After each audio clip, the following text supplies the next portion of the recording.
but all across this country, is that we are talking about the real issues facing the American people. And this in itself is very, very important. Some guy came up to me months ago when I was in the West Coast, and he said, Bernie, what I like about your campaign is you are treating us as if we were intelligent human beings. Okay? No, we're not CBS or NBC or CNN that determine what the most important issues are. You're going to have to determine what the most important issues are. The most important issues are those issues that impact the lives of ordinary Americans. And we have got to determine what those issues are, not anybody else. What media likes to do is give us a news story every single day. And that's fine. That helps get their circulation up or get people to watch their TV shows, keep it moving, keep it exciting. But that's not necessarily the reality of ordinary life. I'll give you an example. I was in Nevada a couple of weeks ago. A woman came up to me and said, Bernie, she's about early 30s, I think. She has a 5-year-old kid. She is making $10.45 an hour, and she is paying off student debt. And with tears in her eyes, she said, I just don't know how I'm going to make it. $10.45 with a kid paying off student debt. Now, media may not be all that interested in that story. That's a story that impacts millions of people. I talk in my own state of Vermont and all over this country to senior citizens trying to get by on $12,000, $13,000 a year Social Security. And you know what? People can't get by on $12,000 or $13,000 Social Security. So on a cold day like today, there are families. There are elderly people in Iowa who are keeping that thermostat down. There are seniors in Iowa who are cutting their prescription drugs in half, their pills in half, who are not eating adequately. Now, that may not be a sexy story for NBC. That's the reality for many millions of seniors in this country. I'm the former chairman of the Senate Veterans Affairs Committee. I want to thank all of the veterans in this room for their service to our country.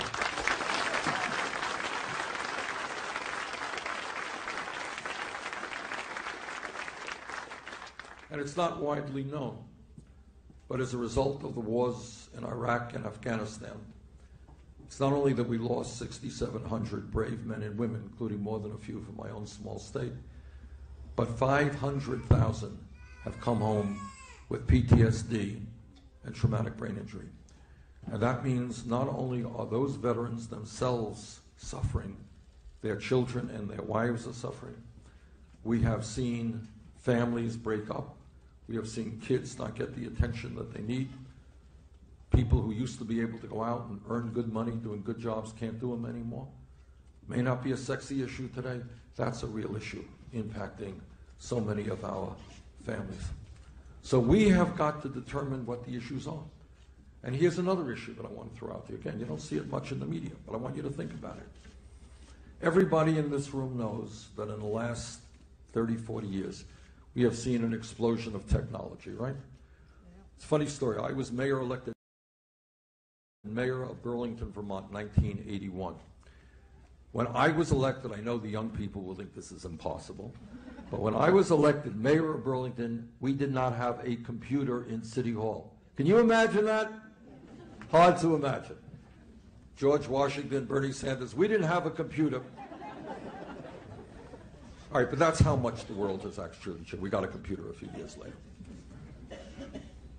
But despite, and I want you all to think about this, despite the explosion of technology, despite all of the computers and all of the robotics and all of the internets, why is it that the average American worker is working longer hours for low wages?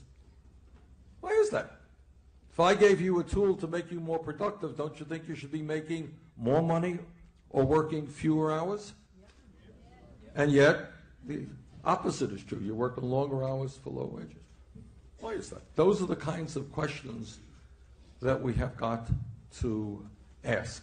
And those are the questions that we are asking in this campaign. And sometimes the answers may not be all that simple, but those are the questions. Second point that I want to make, that no other candidate will make, because it's a painful truth to have to acknowledge, and this is the truth. No president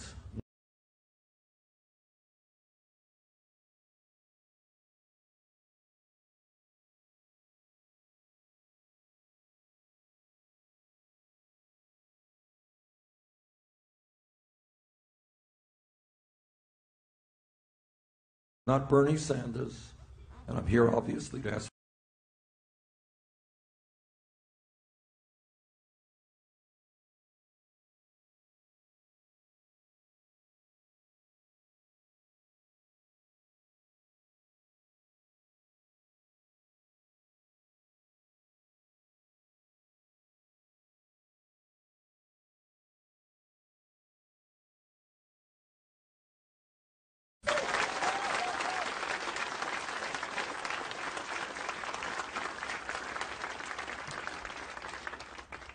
So I'm asking your support on February 1st. I'm asking you to help me win the Iowa caucus. I'm asking you to help me win the Democratic nomination. But I am asking you to stay with me the day after the general election.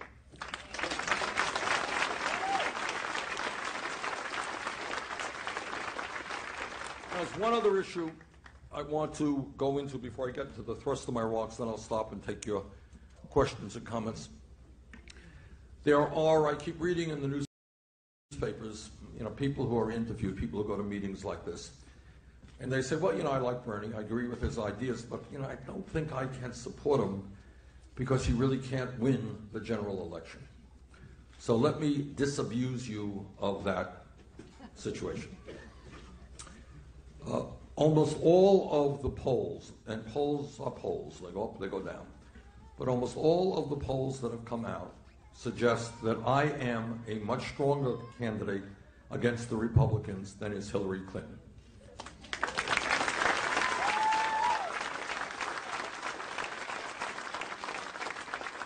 There was a poll just came out the other day, a national poll, which said that Secretary Clinton is beating Donald Trump, our old friend Donald Trump, by 10 points. That's good. We're beating him by 15 points.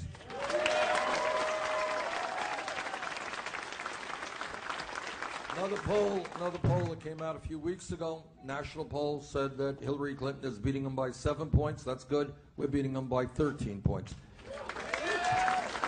Polls here in Iowa, polls in New Hampshire have the gap even larger. I think in New Hampshire I was beating them by 19 points. In what are battleground states, both New Hampshire and Iowa are battleground states. Point being that I believe from the bottom of my heart that if we want to beat Trump and right-wing Republicans, I believe I am the candidate best able to do that.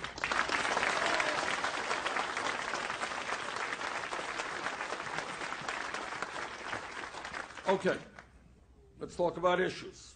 What are some of the issues that are out there? Let me touch on one that I have been focusing on for a long, long time, and I think more and more people are paying attention to.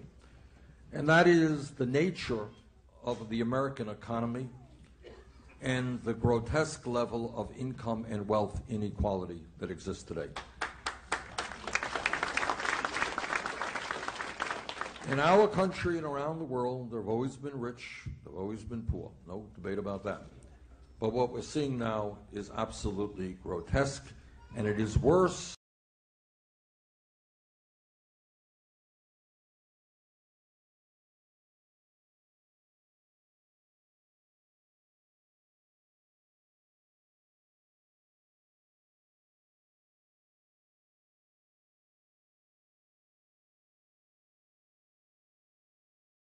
Today than at any time in our country since 1928, and it is worse now than in any other major country on earth. This is what we got. I want you to hear this.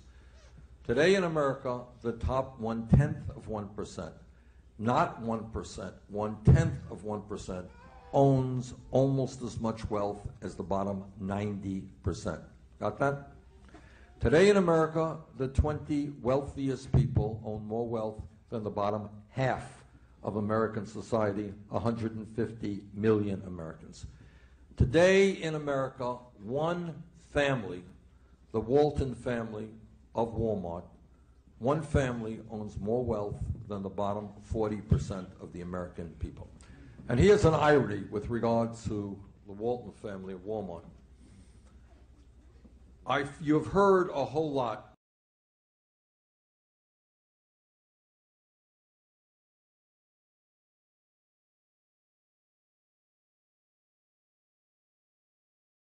many of my Republican friends talk about welfare. people ripping off the welfare system. Do you know who the largest single recipient of welfare in the United States of America is? It is the Walton family that owns Walmart. Now, why is that? It is because many of the employees who work for Walmart earn wages and benefits so minimal that they are forced to go on food stamps, on Medicaid, and in subsidized housing because Walmart and Walton fetches or benefits. So I suggest to the Walton family, the wealthiest family in America, get off of welfare, pay your workers a decent wage and decent benefits.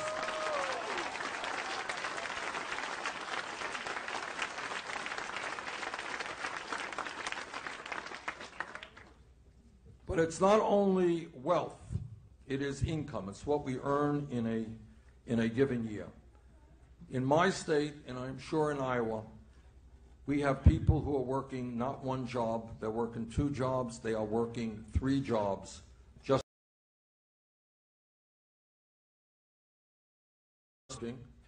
people are stressed out, marriages are stressed, parents are not spending the kind of time they want with their kids. People are working like crazy, and yet 58% of all new income generated today, 58% goes to the top 1%. So what this campaign is about, and what a Sanders administration would be about, is to do something very, very radical. And that is to create an economy that works for working families and not just a handful of billionaires.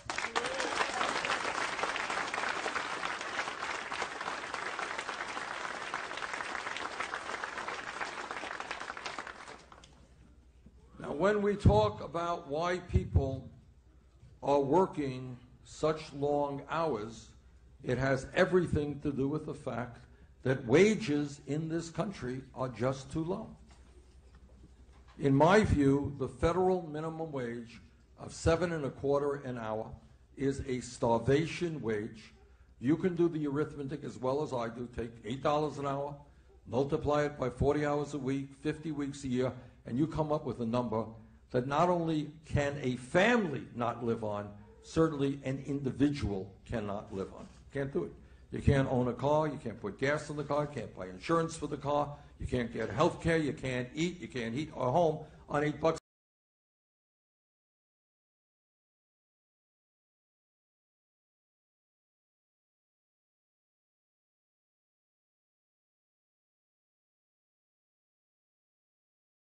an hour. You just cannot do it.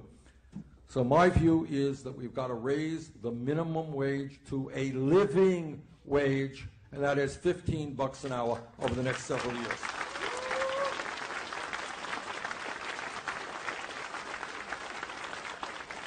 I would hope that every man in this room stands with the women in making certain that we have pay equity for women.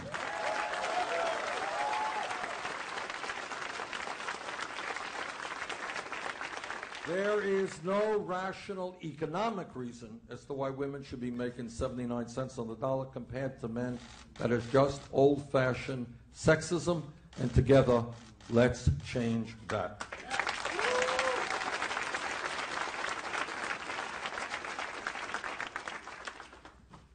When we talk about the economy, and when pollsters call you up, and I suspect pollsters call you guys up a whole lot here in Iowa, when they call you up and they say, what's the issue uppermost on your mind? Generally speaking, what people all over the country say, it's jobs and the economy. That's what they always say. Why is that? Well, for a start, what people know is that real unemployment is a lot higher than official unemployment. People know what I'm talking about when I say that? Anyone know the difference between official unemployment and real unemployment? What's the difference? Yeah.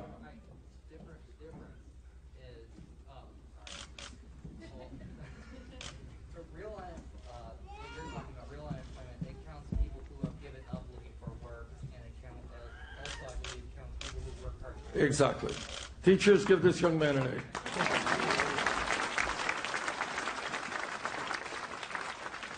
what he is saying is absolutely right. Official unemployment says, are you unemployed? Yes, I am. Okay. It does not include, well, I'm not out looking for work anywhere because I live in an area with so much unemployment I can't get a job. Or, yeah, I'm working, but I'm only working 20 hours a week and I want to work 40 hours a week. Okay? Real unemployment is close to 10% in this country. And let me tell you something that is never discussed. Youth unemployment. Youth unemployment. Ask some economists to do a study for me. This is what they found. For kids 17 to 20 who graduated high school, if that kid is white, real unemployment, 33%. Latino, 36%. African American, 51%. And if anybody thinks there is not a direct correlation between that outrageously high rate of youth unemployment and the fact that we have more people in jail than any other country on earth, you would be mistaken. So here's a radical idea. By the way, we got 2.2 million people in jail. 2.2 million people in jail. And we're spending $80 billion a year to lock people up. I think it makes a lot more sense with regard to our young people to be investing in education and jobs rather than jails and incarceration.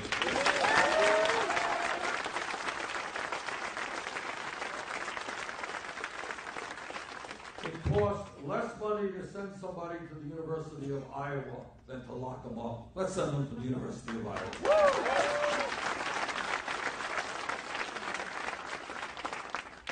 And when we talk about jobs, what are we talking about? I think instinctually, people understand how volatile the current economy is. You've seen the stock market go down recently, and people are very nervous. So if you are 55 years of age or 60 years of age, you're going to work tomorrow, you're afraid that your employer may say, Joe, thank you for 30 years of work, but you know what? We're going to have to get rid of you and replace you with somebody half your age for half your wages. Right? That happens. Or maybe you're working 40 hours a week and your employer will say, well, Mary, you know, we're going to have to reduce your hours to 29 hours a week. Just coincidentally, we will not have to pay you any health insurance or other benefits.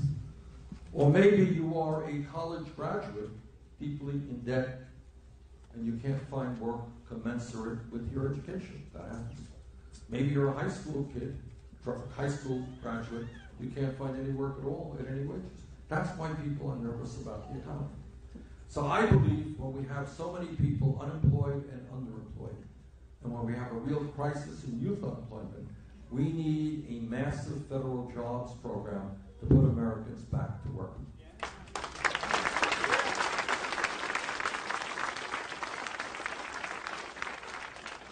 We should be hiring teachers, not firing teachers.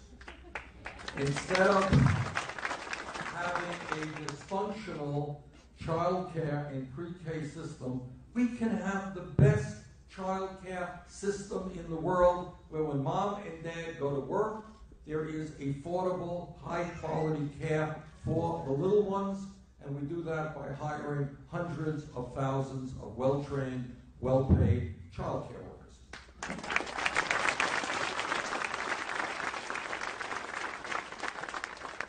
And at a time when our infrastructure, that's our roads and our bridges and our airports and our water systems and our wastewater plants, all of you are aware of what's going on in Flint, Michigan. All right? That's an extreme, horrible, horrible situation. But all over this country, water systems are breaking down, floods take place, pipes are leaking, they're very antiquated.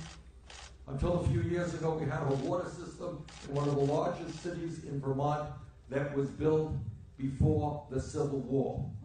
Okay? And when we talk about jobs, it's not only a question of creating millions of jobs, it is a question of preventing the loss of millions of jobs. For the last 30, 40 years, we have had trade policies which have been written by corporate America to benefit corporate America at the expense of working people in this country. You are looking at a former congressman and a U.S. senator who voted against NAFTA, against CAFTA, against permanent normal trade relations with China, and is leading the effort against the TPP.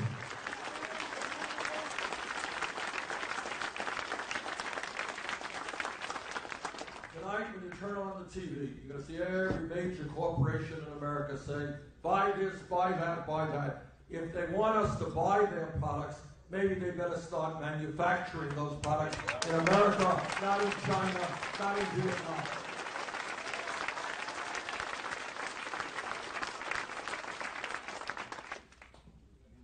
When we talk about the economy, and when we talk about a rigged economy, and when we talk about a corrupt campaign finance system, and a criminal justice system in need of deep reform, I want to tell you just one story and one example of what I'm talking about, which encompasses all of that and more. Here's the situation.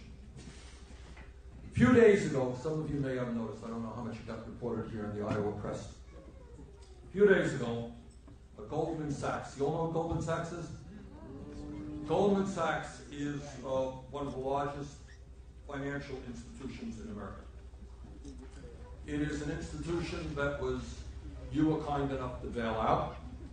I didn't vote for it, but the majority of Congress did, and they said, we're going to bail out Goldman Sachs and the other major financial institutions after their greed and recklessness and illegal behavior destroyed our financial system and led us into the worst economic downturn since the Great Depression, where millions of people lost their homes, their life savings, and their jobs. Okay. So Goldman Sachs, when just a few days ago, Goldman Sachs reached an agreement with the government, in which they agreed to pay $5 billion as part of a settlement for selling bogus subprime mortgages. In other words, they were selling packages that they knew were worthless. And they reached the settlement with the government for $5 billion. Now, if some kid in Iowa gets caught with possession of marijuana, that kid will get a police record. And a police record is a nasty thing to have. You go out looking for a job, somebody asks you about that, you may not get that job. Now, you have a financial institution run by a billionaire paying a $5 billion fine. Not one executive in Goldman Sachs will be charged with anything. Not one executive will have a police record. So I find it ironic that somebody who shoplifts, some dog food or some chicken soup can get a police record, but people whose illegal activity help destroy our economy do not get a police record. That's called a broken and unfair criminal justice system. But let me tell you even more. Goldman Sachs is part of the revolving door politics of Washington. You know what that means? What that means is you have people sitting in large corporations or on Wall Street, leaving Wall Street, getting a job in government, and then going back to Wall Street. It's the revolving door. It's the way the big money interest can influence public policy.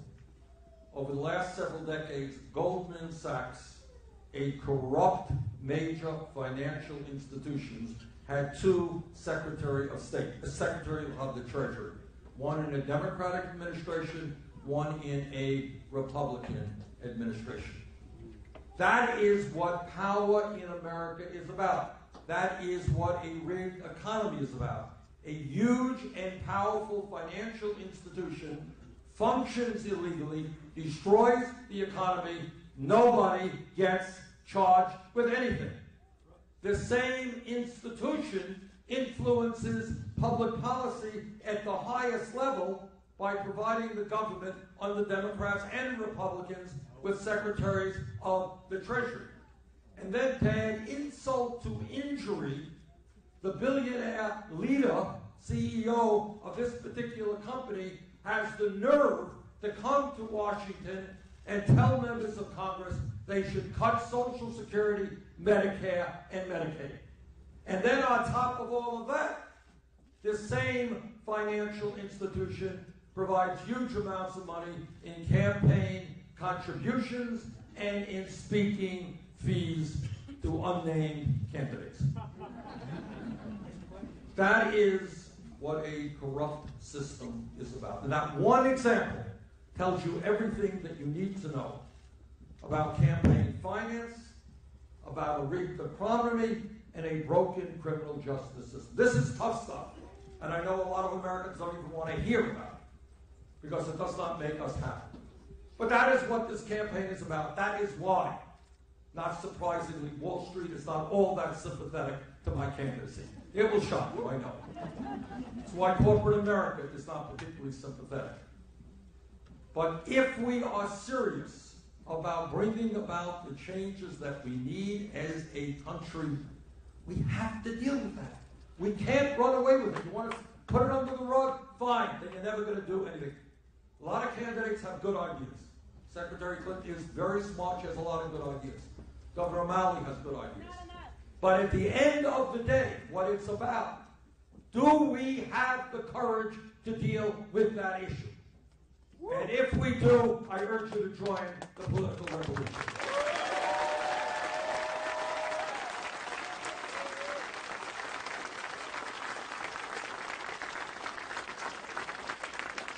And when it comes to a corrupt campaign finance system, and again, I speak as the former chairman of the Veterans Committee, talking to veterans who put their lives on the line from World War II to today to defend American democracy. When you have billionaire families like the Koch brothers and a few of their billionaire friends prepared to spend $900 million in electing candidates who represent the wealthy and the powerful, that, my friends, is not democracy. That is oligarchy, and together we have got to end that trend.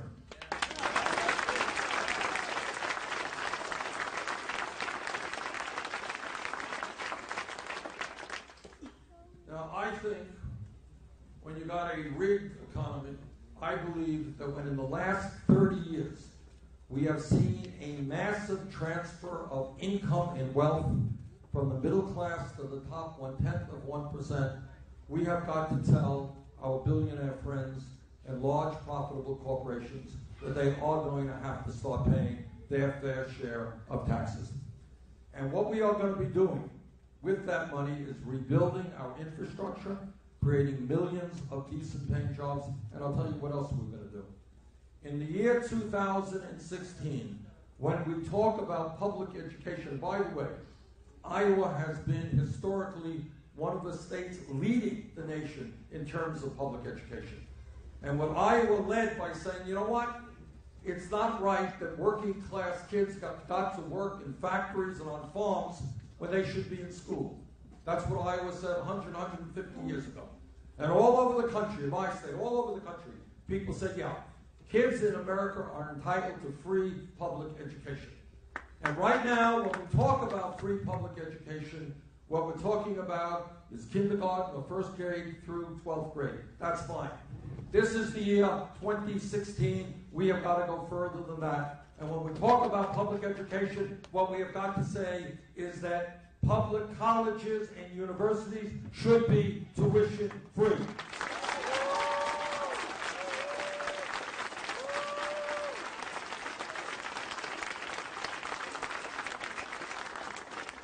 Not a radical idea. It's an idea that a 21st century economy needs. And the other thing that we've got to do is address the fact that millions of our people, young and not so young, are being crippled with outrageous student debt and with interest rates that are unbelievably high. What our legislation does, and what I will fight to make happen as president, is to give people stuck with high interest rates on student debt I will give them the opportunity to refinance those loans. And that means that instead of paying 6, 8, 10%, you can go out and get the lowest interest rate you can, maybe 2, 3, 4%, saving people a whole lot of money on their student debt.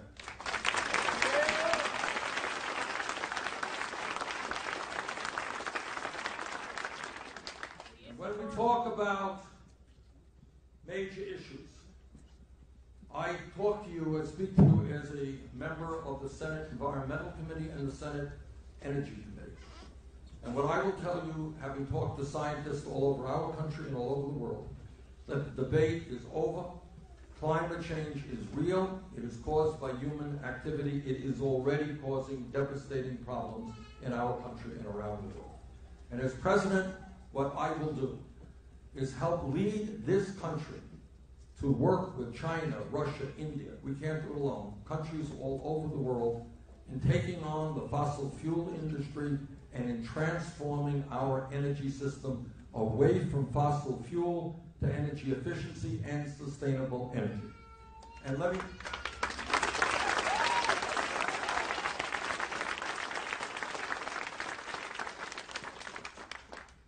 thank the people of Iowa, because you guys have been leaders in this country in moving us to sustainable energy. In terms of wind, I think you're getting close to 30% of your electricity from wind right now, extraordinary. And you're leading the country in terms of biofuels. So that is the direction that we have got to go. Now I want to now connect some dots here. Talked a moment ago about a corrupt campaign finance system. I talked about climate change. I want you to think about this. How does it happen that you have a major political party called the Republican Party, where they do not have one candidate for president who acknowledges what the overwhelming majority of scientists are saying about climate change? How's that? Now, I sit on committees with Republicans. We deal with healthcare issues. We deal with diabetes. We deal with Alzheimer's. We deal with cancer. And they have hearings, and they ask the researchers intelligent questions. I may disagree with them, but it's reasonable debate. But when it comes to climate change, they are rejecting the science. Why is that? Anyone know? What's the reason? Why?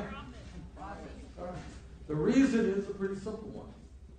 If a Republican candidate for president today said, I just read the literature and I talked to some prominent scientists, and I'm convinced that climate change is real. It's causing huge problems. The problems will only get worse. And I believe we've got to do something about that. On that day, the Koch brothers and the fossil fuel industry would cut their campaign funds completely. And that is one example of many as to why a corrupt campaign finance system impacts public policy. So we're not having a debate about what do we do about climate change. We're having a debate about whether the fossil fuel industry will allow their candidates to speak the truth. And what I say to my Republican colleagues, have the courage to look at the lives of your kids and your grandchildren and your great-grandchildren. Worry about what this planet will look like in the future. Worry about that more than your campaign contributions. Do the right thing on the future.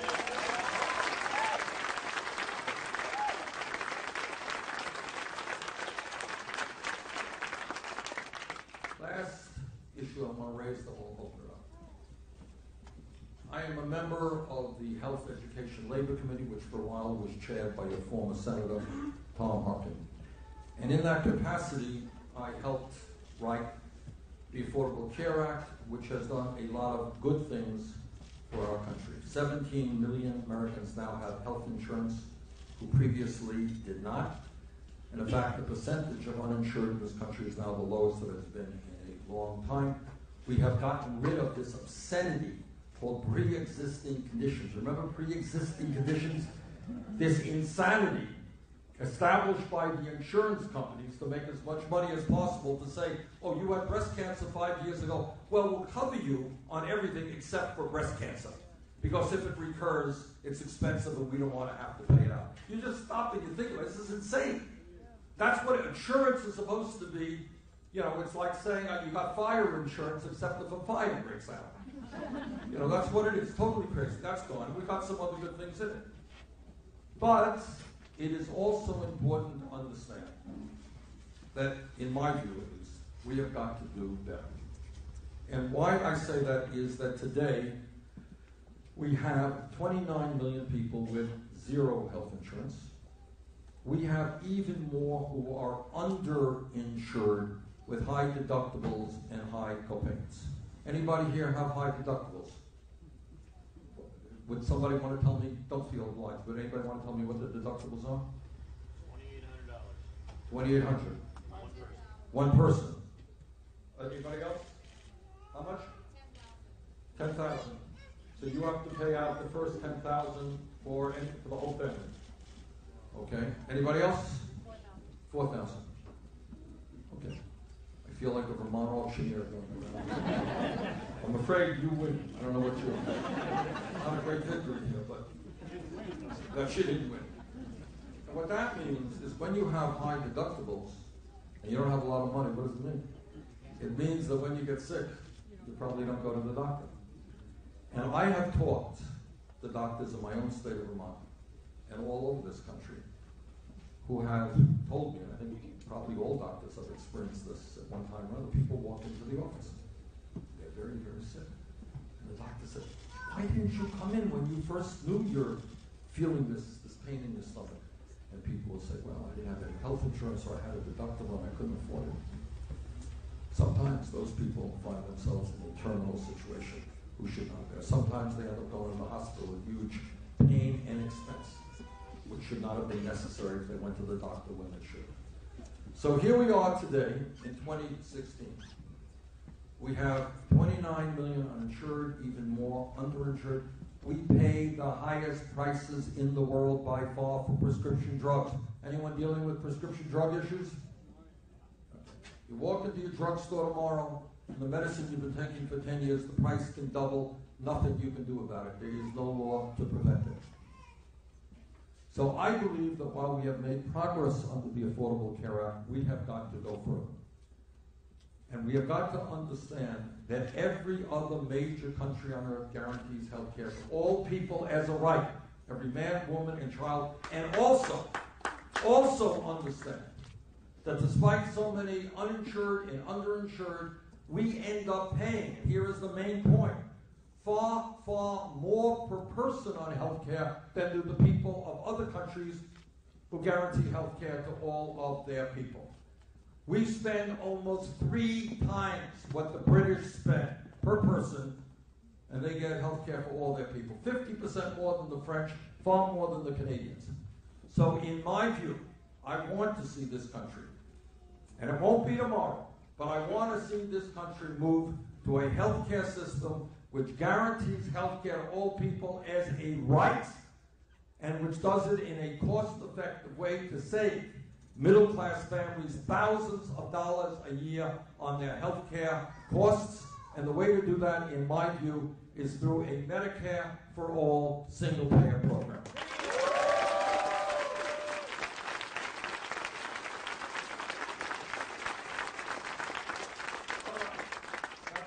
Speech, and I'm sticking to it. Let's take some, we have some microphones here. We got one over there, and we have another one. We got one over there. Okay. Let's go. Let's get some questions. You got a woman right here. My question actually revolves around gun control. Previously, you had a pretty Republican stance on gun control, and after Saturday night's debate, that seems to have flopped a little bit. Could you explain your stance on gun control, and if it has changed, why? No, it has not flopped. Let me tell you what my stance on gun control is about. Take me a minute, but I want to do this. I have a lifetime where I have a D- voting record from the NRA. Sound like I'm a tool of the NRA? D-. Now I want to tell you another story, because these charges bother me a little bit. Back in 1988, in Vermont, we have 1 congressional seat. We're a very small state. And in 1988, when I was mayor of Burlington, I ran for that one seat. 3 people in the race. I ran as an independent, Democrat, and Republican. What the gun lobbies said is you can vote for the Democrat, you can vote for the Republican. This is back in 1988. Don't vote for Bernie because he believes we should ban assault, military-style assault weapons. Okay? That's what I said back in 1988. I lost that election by 3 percentage points. 2 years later, maintaining that position, I ended up winning by 16 points. But my first point is D-minus voting record. In 1988, I probably lost an election because I had the guts to say that maybe hunters did not need military-style assault weapons to kill a deer. Okay? Throughout my political career, at the end of the day, I think all of us, gun owners, non-gun owners, are appalled and horrified by the kind of mass killings that we have seen far, far too frequently. Whether it was Sandy Hook, whether it's Oregon, whether it's in San Bernardino, wherever it may be. I think there is no magical answer for these problems, but I agree with President Obama, who said after the Oregon shootings, and I remember this because I know the president pretty well, and he doesn't get usually visibly upset on TV. And he did. He was upset. And he said, you know what? This is a very hard problem. But just because it's a hard problem, it doesn't mean to say that we should not do the best that we can do to make sure that we lessen the likelihood of some of these mass shootings. And what he is trying to do now, through executive order, because he can't win the support from Republicans, is to do away with the gun show loophole. We have right now, and what I have always supported, is an instant background check. And that says that when you go in to purchase a gun, if you have a criminal background, if you're mentally unstable, you should not get that gun. That's what I believe, but I think that's what most Americans believe. That's what I've always believed, and I want to strengthen. And I want to deal with the so-called straw man situation where somebody, you can walk in to a store and legally buy guns, legally pass the instant background check, and then you can sell the guns to a criminal. I want to make that a federal crime.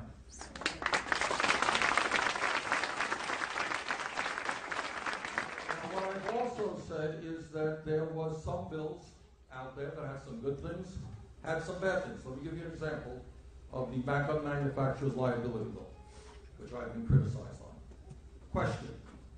You tell me the answer if you want to jump in. A small gun shop owner in Iowa legally sells a gun to somebody who passes the instant background check. Sells the gun legally. That person, 3 months later, goes out and commits the murder. Should the gun shop owner be held liable for that? No. I don't think so. You don't think so. We protected that person. And I think that was the right thing to do. In that particular legislation, there was a provision that stopped the sale of what we call armor-piercing ammunition. We have police officers here who may have bulletproof vests.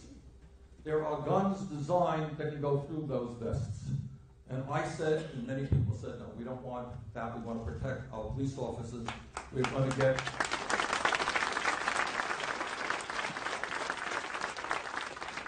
In that legislation, there was a provision which mandated safety locks for children. I mean, one of the real tragedies you see is kids picking up a gun and killing other people. There was that in that legislation. But there were things in that legislation that were not so good. So what I have said over the many months of this campaign is that I am willing to look at getting rid of the onerous parts. For example, if you are a gun manufacturer and you're selling guns to a gun shop, and it sounds like you're really selling a lot more guns than that gun shop should normally be buying. And it turns out that some of those guns are going to criminal elements.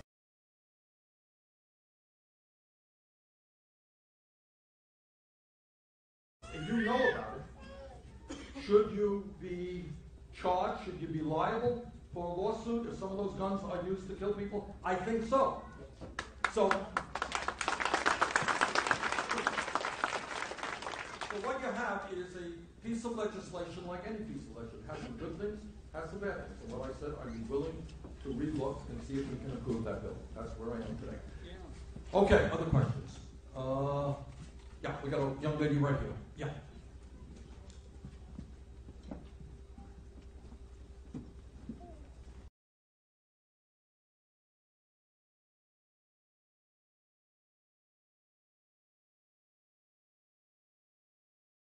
We don't believe they need to listen to presidents speak. We don't think that they should be going to rallies like this to get involved. Thank you very much for that excellent.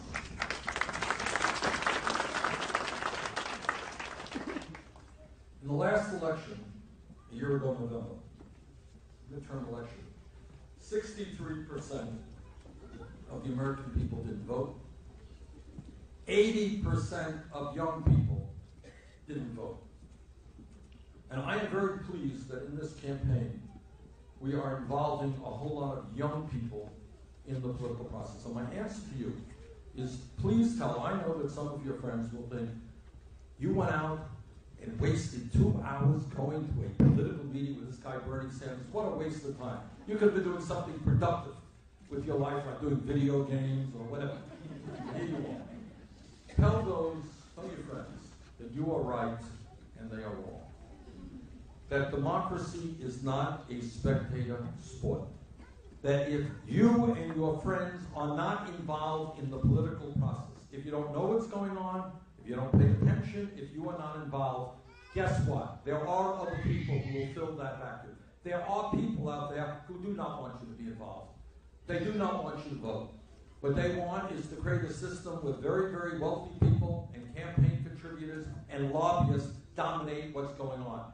And if there's anything that this campaign is about, is trying to reverse that trend, is trying to bring young people. This country, the future of this country, you're going to have to live in that. And you should help to try to shape it. So get involved.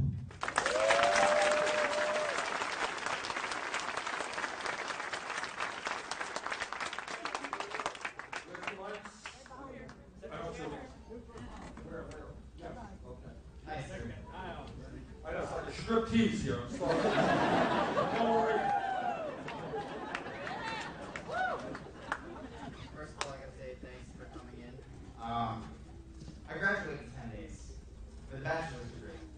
I'm 23 and I have $60,000 worth of debt.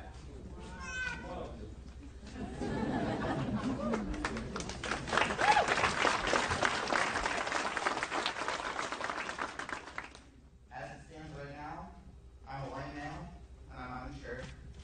I'm $1,000 behind in my rent.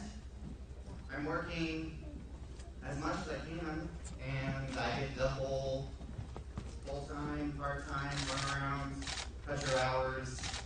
That puts me in a tough position. I didn't sign up for the healthcare because I couldn't afford it. When I graduate, my student loan payments will be $1,200. It's twice as much as what I'm paying right now. Can't afford to eat, so I do, and I pick and choose. I agree that higher education needs to be paid for, at least somehow. 2-year, 3-year, 4-year college. However, my loan payment right now is 3.2% or 3.4. That's what I'm locked in as, and I'm already at $60,000.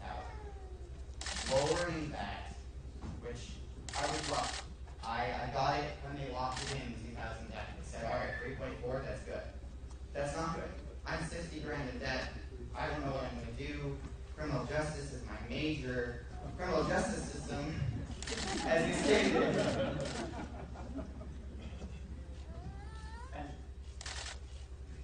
Okay. There are Benjamin Maxwell.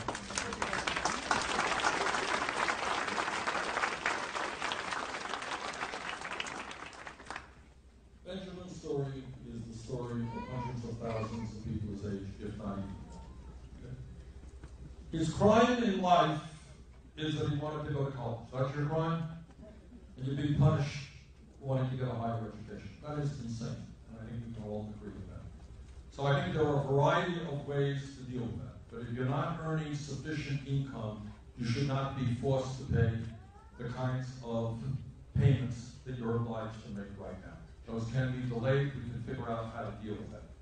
But what sense does it make when you have somebody who sacrifices to go to college and is looking at seeing his life really going through the ringer here because of wanting to go to college? That is absolutely crazy. And that is why I will fight to make sure that public colleges and universities are tuition free.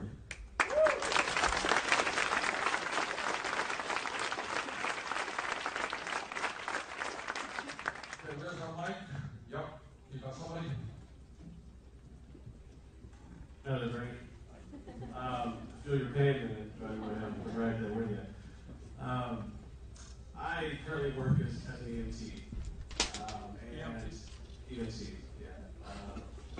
And what I see a lot of is the need for homeless people to have a place to live. And the reason I see that is because they call us. When they're on the street and don't have a place to go, they want to go to the hospital. So they call 911 or they call for them. We pick them up. They spend time in the hospital using up that money that is in Medicare, costing everybody a lot of money. And my heart goes out to them. I feel where they are. You know, they don't have a place to stay and call their home. They're not home. What do you have in mind to help that problem, to save millions of dollars in healthcare across this country and house those that are in need? Thank you. Thank you, sir. Thank you for the work you're doing. Very important work. This is what irrational public policy is about. You have people living out on the streets in weather like this, trying to get by.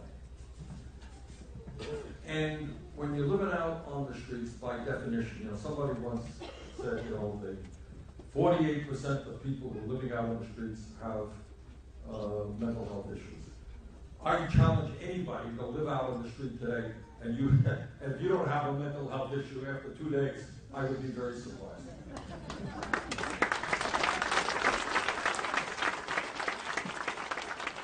And the point you're making is, and it's not just people going into emergency rooms or going into the hospital, a great expense.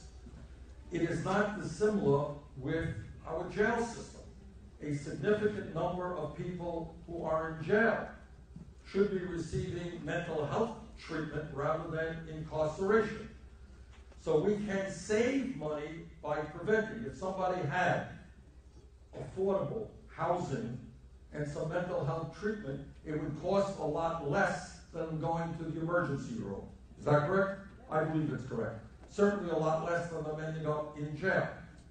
So it's a question, and I say that to you as somebody who wrote, I can't remember what it was called, I think the National Affordable Housing Trust Program, which is in fact building low-income affordable housing in this country. But it's, again, a question of prevention, putting money to keep people healthy, keep people in housing, rather than locking them up or sitting them in hospitals and emergency rooms. It's unfair to the people, and it's unfair to the taxpayers. Okay, maybe a couple more questions. Okay, I have several questions, but I have to tell the story to get to them. I am a mother, and try not to cry. There has been no program for me. I made too much for Medicaid. I made too much for disability. I was actually told to either quit my job or reduce my hours to qualify for assistance. I filed for assistance. I filed for bankruptcy with over $20,000 of debt, not a single credit card, not a single loan, that was all medical. And my bankruptcy lawyer told me was that he was actually afraid to do it because in 7 years or he didn't think I was gonna make 7 years before I needed that assistance again. On top of that, I want to thank you for getting rid of pre-medical conditions. I got stuck in a job for 15 years that I absolutely hate, and I never really made what I had the potential of making because I couldn't leave, because I couldn't insure her unless I kept her on insurance. There's a gap. And that job kept her insurance. Yeah, they kept the insurance as long as I didn't leave. And if I left, there was always a waiting period before the insurance started again. The only way they would cover her is if I kept her insured that whole time, and the payments would have gone up for her. On top of that, I'm running out of my job 5 times a week, maybe working 2 hours a day. And I can't find any kind of daycare system. You talked about the child care program. There was only 2 places in Nebraska for me that could take my daughter with her condition. And the waiting list was full. And it has been 5 years and I have yet to get a call. I know it's a lot. I want to know what kind of programs are there for us parents that have these sick kids with the debt that we've already incurred. Like, well, yeah, I think this is great, we're going in that direction, but what kind of program can be there for us who are trying, really trying, and we have our sick kids that are always going to have it. You raise, and first of all, thank you for having the courage.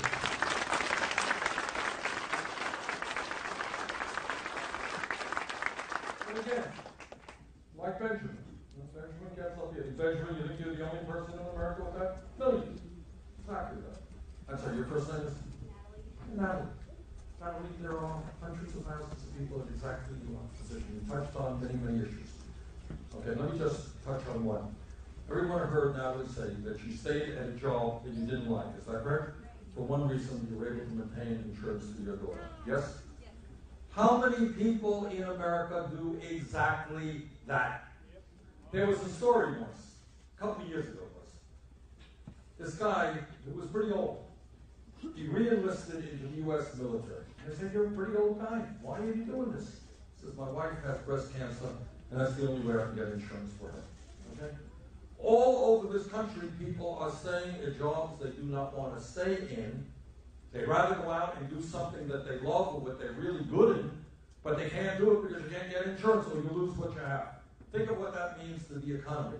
Think of what it means, in your case, Natalie, if we had a Medicare for all single-payer system where you would get the same health insurance where you work, or if you didn't work.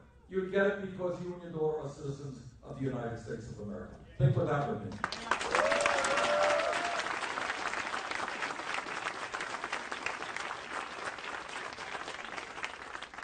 Second of all, I mean, in terms of special treatment, taking care of kids with epilepsy or whatever the illness may be. And, you know, as I've been on this campaign trail, my God, I've seen so many, families come up to me and kids come up to me. In Los Angeles, a young girl with cystic fibrosis came up. You just see these things. And what we need to do is to change national priorities. So maybe instead of giving tax rates to hundreds of billions of dollars for the top 0.2%, which is what the Republicans want, what about